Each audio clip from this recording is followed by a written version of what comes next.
Hello दोस्तों, आज हम लोग आलू और सूजी से बनने वाला बहुत ही स्वादिष्ट नाश्ता बनाने जा रहे हैं, जिसको बनाना बहुत आसान है और उसको हम दो प्रकार से बनाएंगे और जो खाने में बहुत ही टेस्टी लगता है। आइए बनाते हैं। सबसे पहले 2 से 3 आलू छील कर कद्दूकस कर लीजिए और उनको किसी बर्तन से नाप कर एक बड़े से बाउल में डालना है और फिर उसके बाद उसमें थोड़ा सा हरा धनिया और 4 से 5 हरी मिर्च बारीक काट कर डाल लीजिए और फिर उसमें थोड़े सूखे मसाले डालेंगे, जिसमें हम लोग 1 चम्मच अजवाइन, 1 चम्मच जीरा, 1 चम्मच चाट मसाला और आधा चम्मच हल्दी और लाल मिर्च और हींग भी ऐड करना है। लाल मिर्च और हरी मिर्च आप अपने टेस्ट के अकॉर्डिंग डालिए और जिस बर्तन से हमने आलू लिया था कद्दूकस करा हुआ, नाप कर उसी बर्तन से आप सूजी नाप कर ले लीजिए। मैंने 1 कटोरी आलू लिया था कद्दूकस किया हुआ और उसमें मैंने 1.25 कटोरी सूजी ली है और उसमें 2.5 कटोरी पानी डाला है और फिर मैंने गैस पर एक फ्राई पैन रख दिया है गरम होने के लिए और उसको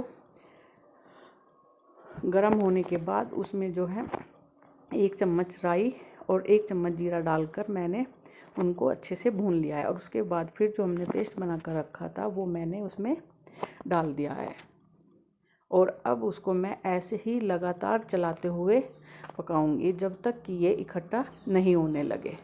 उसको हमें तब तक चलाना है जब तक ये एक साथ आकर इकट्ठा ना हो जाए और थोड़ी देर में ही ये इसको बनाने में जो है 5 से 7 मिनट लगता है। ये पूरा इकट्ठा होने लगता है और हमारे आलू और सूजी भी इसमें अच्छे से गल जाते हैं और ये बिल्कुल जैसे हम लोग आटे का डोह बनाते हैं उस तरीके से तैयार हो जाता है और ज़मीन में चिपकना, अपनी तली में चिपकना छोड़ देता है। तब तक हमें इसे ऐसे ही करना है और फिर एक प्लेट में तेल लगाकर इसको उसमें ट्रांसफ़र कर देना है ठंडा होने के लिए।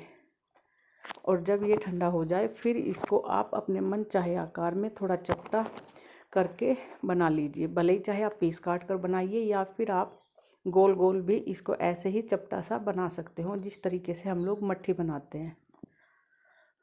मैं तो इसको उसी आकार में बनाऊंगी मट्ठी की तरह, क्योंकि ये अंदर से सॉफ्ट होता है तो इसलिए इसको ज़्यादा मोटा हम लोग नहीं रख सकते। इसकी थोड़ी सी जितनी लोई होती है, लोई को चपटा करते उतनी ही उसमें हमें थिकनेस में बनाना है ये। और ऐसे ही मैंने एक एक करके पूरे बनाकर रख लिए हैं और अब मैं फिर से फ्राई पैन को गैस पर रखूँगी और उसमें थोड़ा सा तेल, थोड़े से राई के दाने और थोड़ा कड़ी पत्ता डालकर फिर मैं ये एक एक करके उसमें सेक लूँगी और इनको ऐसे ही सेक लेना है। तब ये लगे कि नीचे से थोड़ा हमारा ब्राउन होने लगा है तो आप इनको पलट लीजिए और इनको ऐसे ही 2 से 3 बार पलट कर सेकिए, क्योंकि उससे बाहर से थोड़े क्रिस्पी से हो जाते हैं। अगर आप एक एक बार में ही इनको कर लोगे तो ये बाहर से तो हो जाएंगे लेकिन अंदर से उतने अच्छे से पक नहीं पाएंगे।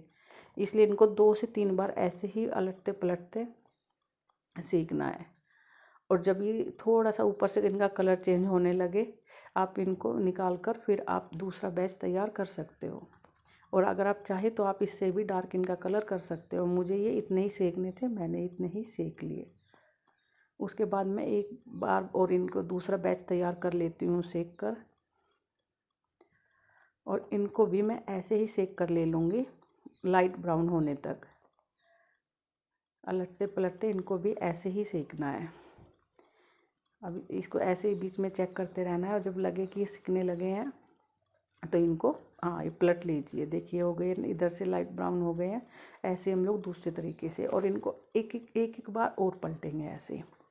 और फिर मैंने फ्राई पैन में थोड़ा सा एक्स्ट्रा ऑयल डालकर इनको मैं मीडियम फ्राई कर रही हूँ, ना कि डीप फ्राई। ये ऐसे ही करके मैं इसमें देखिए मेरे 5 से 6 पीस आ गए हैं और इसको मैं ऐसे ही करके बीच में थोड़ा सा हिलाते हुए इसको हम लोग फ्राई कर लेंगे। फ्राई वाले ज़्यादा अच्छे लगते हैं लेकिन आजकल ऑयली खाने से सभी डरते हैं, इसलिए मैंने थोड़े अपने बेटे के लिए बनाए हैं बस ये डीप फ्राई करके। और ये वाकई बहुत अच्छे लगते हैं। मैं तो सिर्फ एक टेस्ट करने के लिए इनमें से खाऊंगी, लेकिन ये अच्छा लगता है खाने में। हाँ, ये बाहर से बहुत क्रिस्पी हो जाते हैं। अगर आपके घर में छोटे बच्चे हैं तो आप उनको इस तरीके से इनको टिफ़िन में भी डाल कर दे सकते हो स्नैक्स में, क्योंकि बच्चे बाहर का खाते हैं। उससे अच्छा आप ये दीजिए। देखिए कितने अच्छे बनकर तैयार हुए हैं और ये फ्राई वाले ये भी बहुत अच्छे लगते हैं। थैंक्स फॉर वॉचिंग दोस्तों।